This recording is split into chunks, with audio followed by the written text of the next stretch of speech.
So, I must express my condolences to the church family for what's happening. You're bereaved.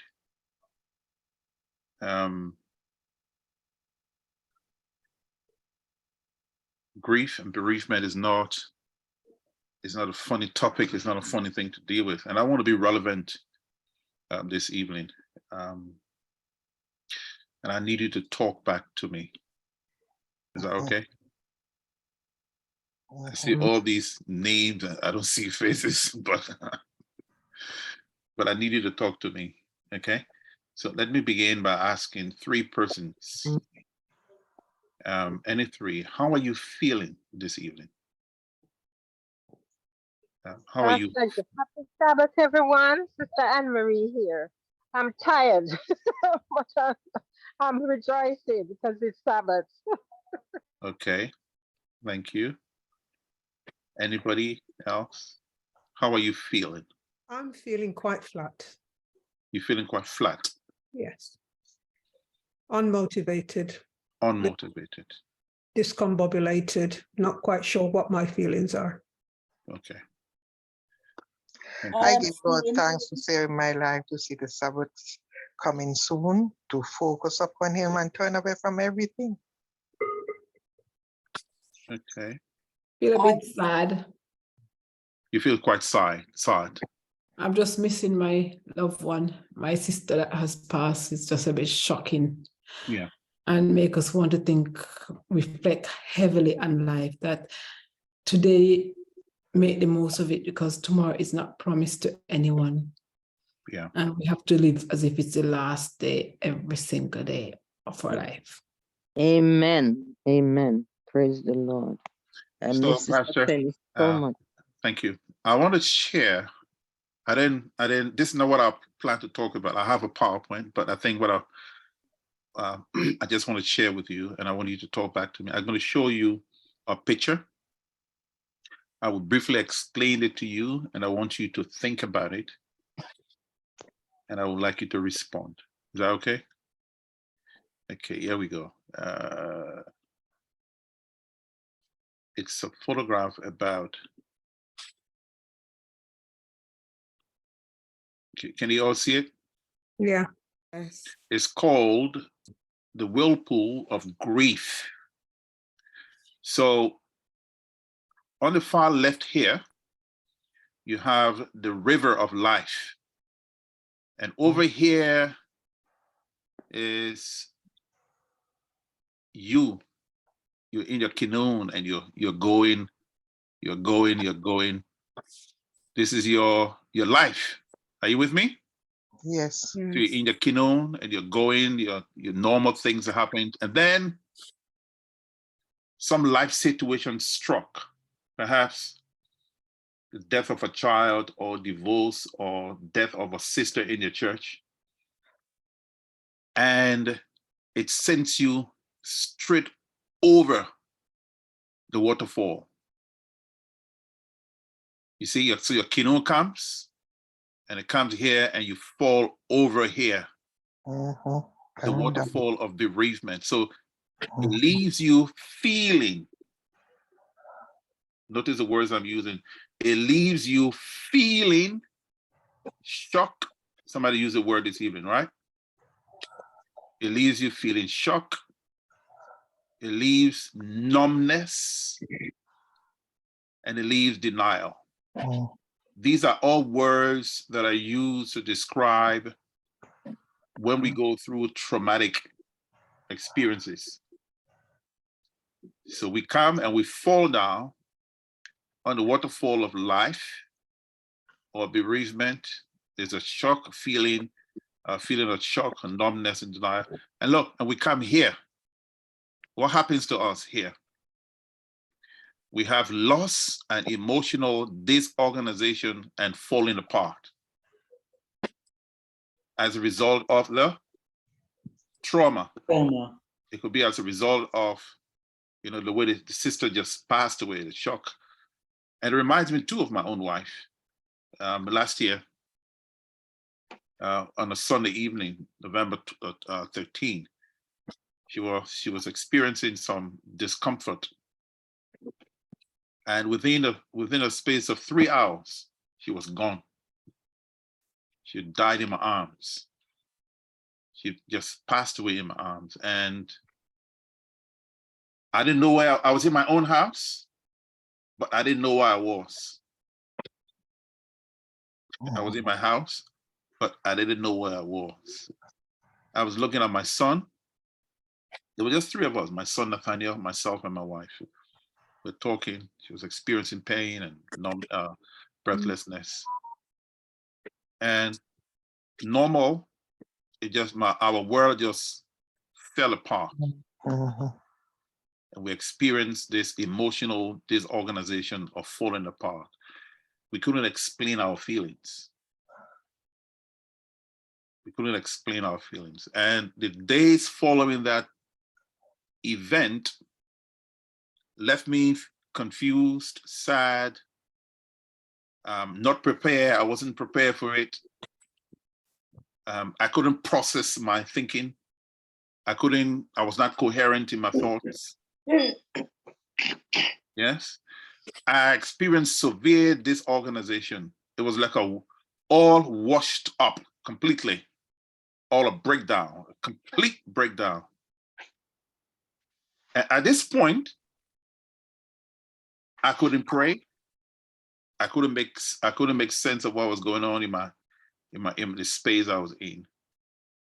I didn't understand what was going on. News went out.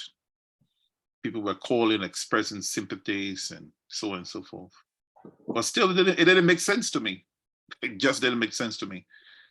Then I moved from there, and I went through the period of mourning and acceptance of the reality of absence. So in my bedroom, my wife's mobile phone, as you know, your personal things, her clothes, her bag, her handbag, her church clothes. I know where she puts her church clothes, where she gets her, in the bedroom where her church clothes are kept, her underclothes for Sabbath. She didn't wear the same underclothes during the week. She has special clothes for Sabbath. And she will not, what she wore on Sabbath, you will never see her wearing it during the week. Now I'm different. So all of those things are in the bedroom: her prayer book, her Bible, her everything. And every morning I see it. I see a photograph. But the reality is, what is my reality? She's not there. She's not there. She's not there. She's not there. The reality of absence is excruciating, it's painful, I don't know what word to use, what adjective to use to describe it. So when I come downstairs, I see her photographs. When I go out to Sainsbury's, we often went together to Sainsbury's to shop. And sometimes I would say, call her, I said, Barbara, then I'll come to myself. No, she's not here. When I come back in the house, on my way home, I want to call, to tell her to remind me if I've forgotten everything, if I bought everything she asked me to. I'll call her and tell her what I bought. She would say, oh no, Augustus, you've forgotten 3-4 items. Go back, please. But the reality is she's not there. And I believe some of you are experiencing this reality right now, the absence, the reality of absence. So what it meant for me then, and my son, that I had to learn the new normal, because it can never be the same again. I had to reorganize myself, reorganize everything, and I have to start loving again in a new way. I'm not there yet. I'm far from that. But bereavement is what happens to you. This text says, bereavement is what happened to you. Grief is what you feel, and mourning is what You do. Yes. And I think this is relevant for us today, especially for this church. And I want you to seize this opportunity to just think about how you're feeling right now. What this means for you as an individual, what this means for you as a church. How are you going to cope with this? How you plan to cope with this situation? Yeah, because it's a very painful experience to lose your spouse in a space of 2 hours, 2.5 hours, 3 hours. But this is what the reality is. So, and every day we go through traumatic experiences. It may not be the death of a son or the death of a friend. It could be a divorce. Now, last year, I'm going to take this down. There's some other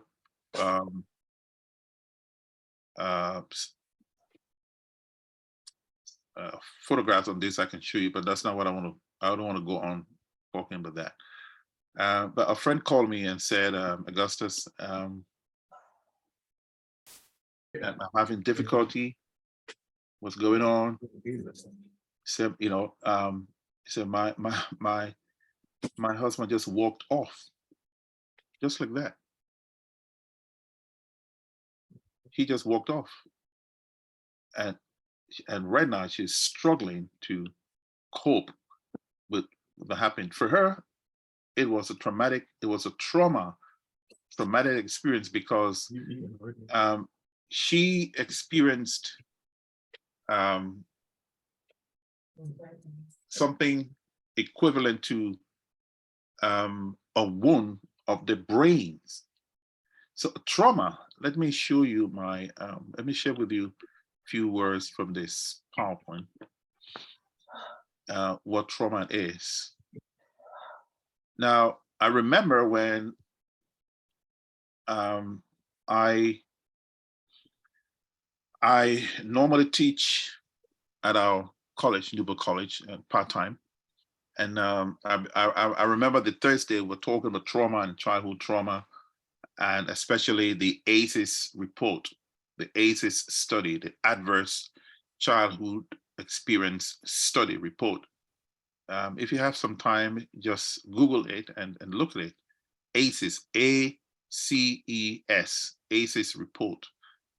It talks about children who experienced who have adverse experiences during the childhood experience and how those experiences affect them throughout their lives as adults. It affects them in the way they give love and how they receive love, all because of those traumatic experiences during the childhood. If you have some time, go and look for it. So for this sister, her traumatic experience was the gentleman, just a man who she'd been married to for over 15, 18 years, just walked off just like that. She struggled to understand it. She didn't understand it up to this very point. She's still struggling to understand it. Or it could be the death of a parent and a child who will experience death of a parent at a very early age, maybe 10 or 9 or 10. That can result in family crisis and lead to trauma. Or it could be not just coping with life because of certain events in your life, in your experience. But I wanted to use Genesis 21, 15 to 17. I'll just summarize it. It's the experience of Abraham and his family. It's a story that you know very well. Abraham, when Sarah asked him to let Hagar go, not just by herself, but along with her child. So this woman who has been living in the house has now been asked to leave, not just by herself, but along with her child. So she's going, and she's going with her child. and she's not sure where she's going. She goes to a place, she's not sure where she's leading, she doesn't know where she is. The water she had finished, the bread she had perhaps finished, all her food is finished. And she's in a very isolated place. She's isolated, she's confused. The boy is confused. She is confused. She doesn't feel competent enough to provide the care, the nurture for the little boy. So he is crying, the mother is crying, and both of them become helpless. Not only are they helpless, but they are hopeless because there is nowhere for them to go. And they struggle to make sense of their situation. Yeah, sometimes life is like that. We struggle to make sense of our situation. We find ourselves in various crises, and those crises are often the result of something that really happened to us in our experience. But God's words, Psalm 119, verse 50 says that my comfort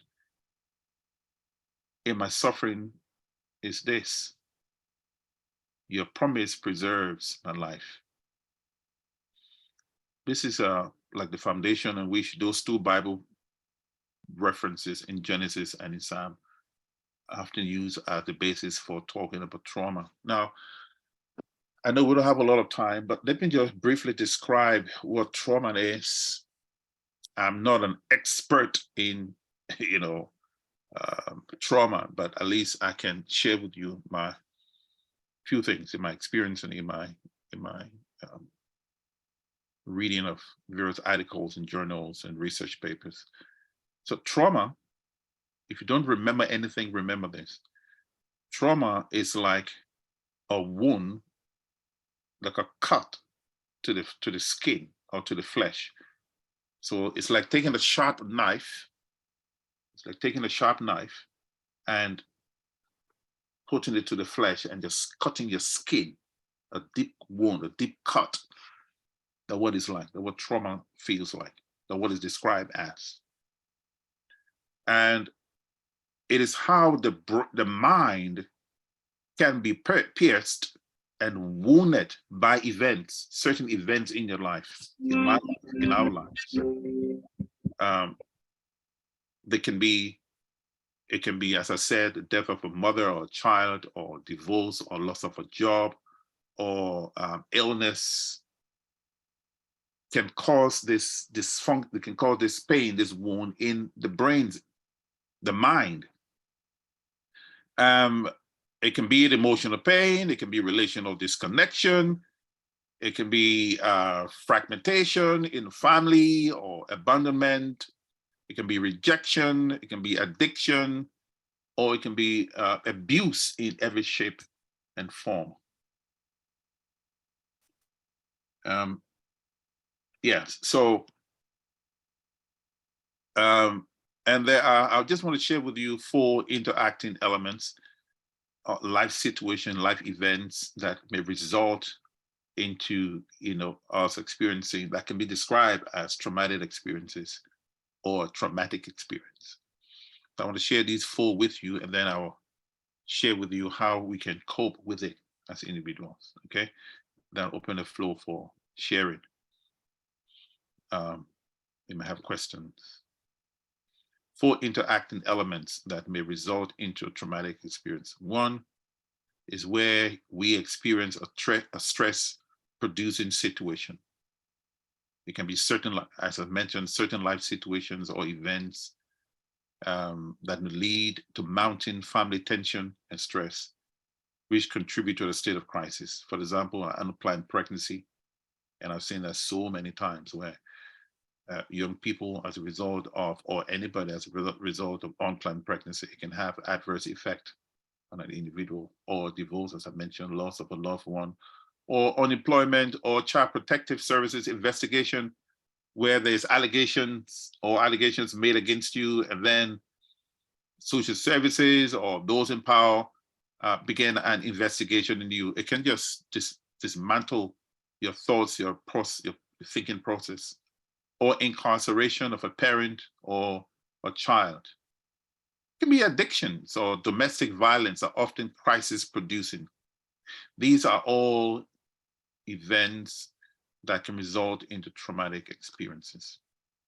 So experiencing a stress producing situation. Secondly, it can be having difficulty coping, where you and I are not able to cope, carry on our usual function and normality, the things that we do normally. We're not able to do it.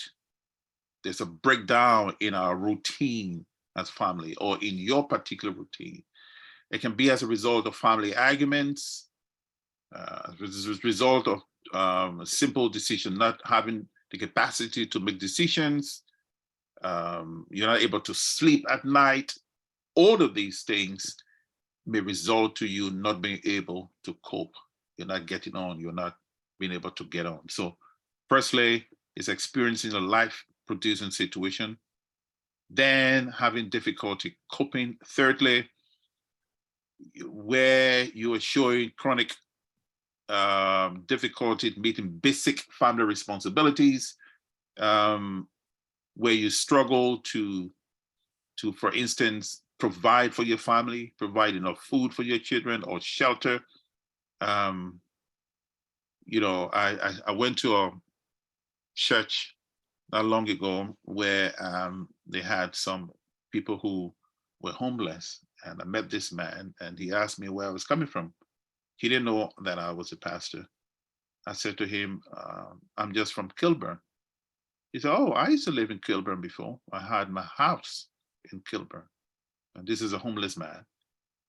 He said, I had my house in Kilburn. I said, oh, Kilburn, your house was.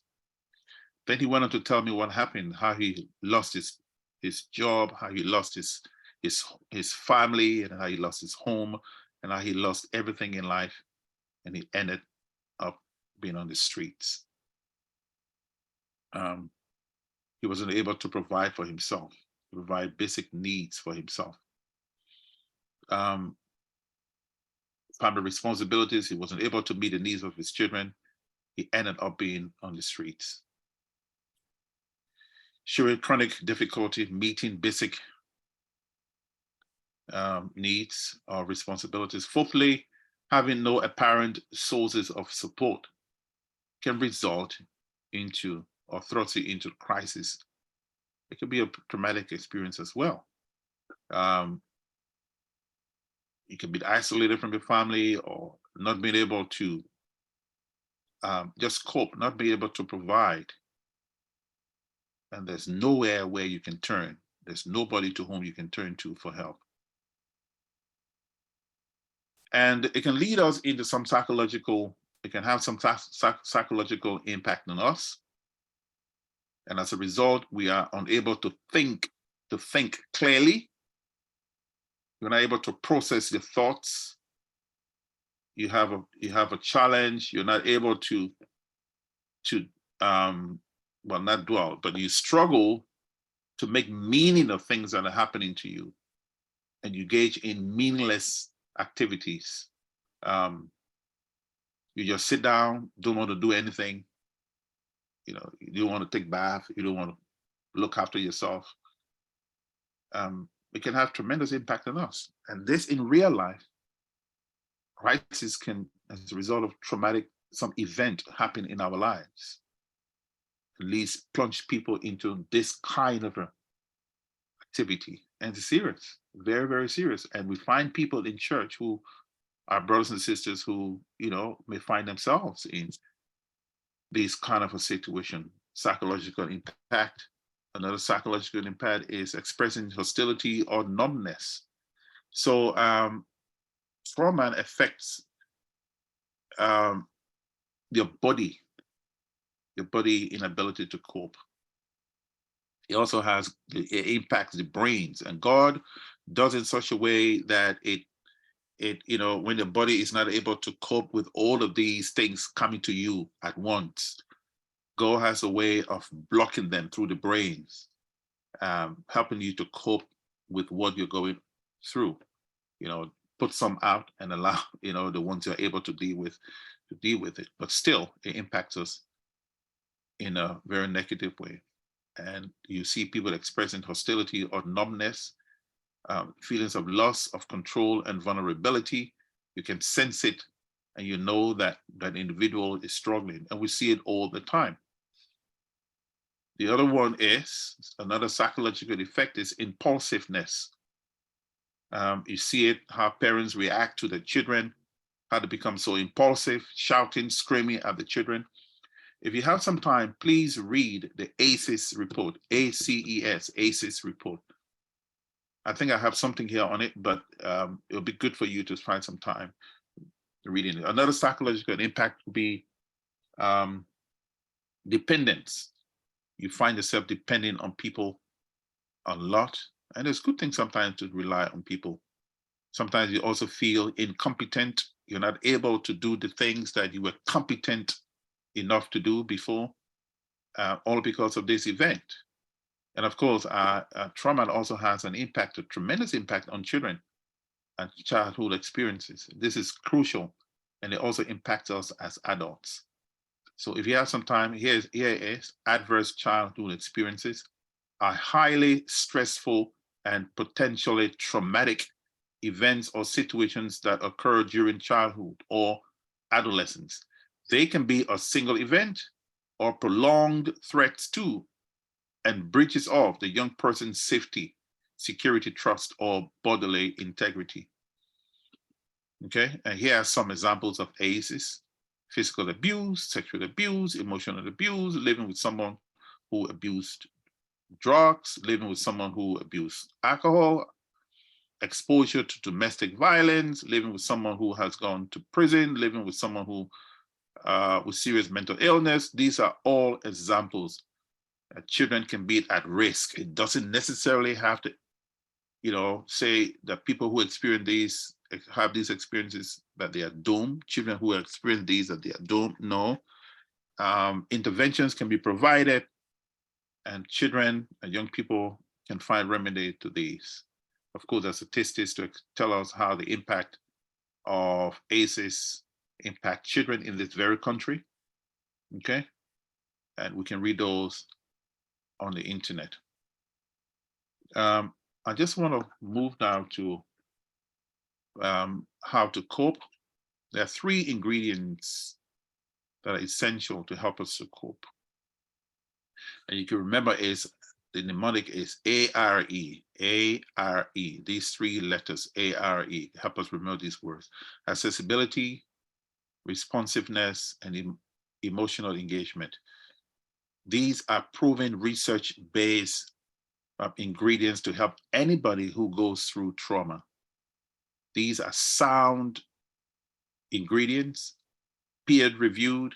They've done research over years to show that these are workable, they've worked, and if we can just pay attention to it and practice it, we see it shows us how to be useful in helping one another to cope. And these are all biblical as well. So the research is showing, these are all research findings, and the Bible confirms it. And when we practice it, we can get results. So research, the Bible confirms these social ingredients from social studies. And then when we practice it, we can get results. Yes, basic, I don't want to use the word basic, but essentially what these 3 things are talking about: being accessible, being responsive, and emotionally engaging. What it's saying in essence is, if we connect with people, if we're able to connect with people in pain, then they are able to realign. They can realign or re-engage and be able to be even competent enough to deal with the situation. Accessibility. Okay? Accessibility says, the question that accessibility asks is, are you accessible? Are you available? When I am in a crisis, when I'm in a situation where I don't know what was happening to me, like myself, my experience, I didn't know what was happening to us. Is there anybody who is accessible that I can reach out to and say, here I am, and I'm suffering, I need help? So anybody who goes through trauma, are you accessible? Can that person say to you, will you be accessible during my time of pain? Or can your child say to you, mommy, daddy, will you be accessible when I am going through mental health challenges? Or the wife can say to the husband, Daniel, will it be accessible when I do not know what's happening to me, when I don't feel good, when I don't know myself? Will you be accessible when I'm in a state of pain, of crisis, of trauma? Will you be accessible? Will you be there? This is the ministry of presence. And we find it throughout the Bible where Jesus is teaching that lesson. In fact, from Genesis to Revelation, we see it. God becomes accessible in our pain. We see it in the story of Abraham. We see it in the story of Moses. We see it throughout the story of Jacob and his children, Joseph. God becomes accessible in our time of crisis when we can't make sense of what's happening to us. Not only are we to be accessible, but secondly, we can be responsive. Not only will you be there, but will you respond to me, to my call? Will you answer? Will you respond to me in a very loving way, in a very compassionate way? So not only does the pain person in trauma or experiencing trauma wants you to be accessible, he also wants you to be responsive, to respond to him.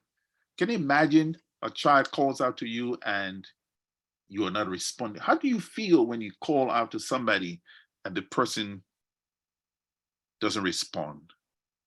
That's painful. And then thirdly, emotionally engagement.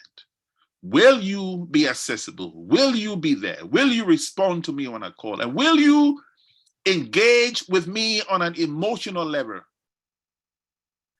Will you not only show sympathy, not only show empathy, but will you show me compassion? Help me to find solution to the pain that I'm experiencing. You're not doing it for me, but you're standing with me. You are there with me. And that's what God did to Hagar when she was in her pain, you know? He didn't do it for her. He came down, he heard her pain. God became accessible. God became responsive, and he emotionally engaged with her. He said to her, Hagar, what is the matter? What's going on? What's the matter? What is the problem? That's the voice of a parent to a child, and how God treats us when we're in that period of our lives where we struggle to make sense of what's happening around us. God becomes accessible, God becomes responsive, God becomes emotionally engaging with us. And what he did to Hagar, how do we cope? Well, let me say to you, firstly, you and I must never forget. We must never forget to remember what God said to us. What did he say to us? In Isaiah 43, 1-3, is when you walk through the waters, he says, fear not. Fear not. When you are unable to make sense of your situation, he says, fear not, don't be afraid. Why? Remember what he said to you. Secondly, with you. huh? I will be with you. I will be with you. That's what he said. He said, don't forget. Don't forget that. In your time of need, when you're unable to make sense of your life situation, of your children having problems, perhaps in school or with their life situation, a young man, a young daughter. Also remember, secondly, don't forget to remember that you are with him. Not only, he says, fear not, he said, you are with him. He said, I will be with you when? To the end. He said to the disciples, oh, you of little faith. Oh, you of little faith. When fear stress and anxiety come against you to trump your faith, to knock you out, remember what he said to you. He said, fear not. And you must also remember that you are with him. You're not by yourself. We are never by ourselves. Thirdly, don't forget to remember who is with you. Don't forget what he said to you. Don't forget who is with you, who you're with, and don't forget who is with you. Who is with you? The disciple said,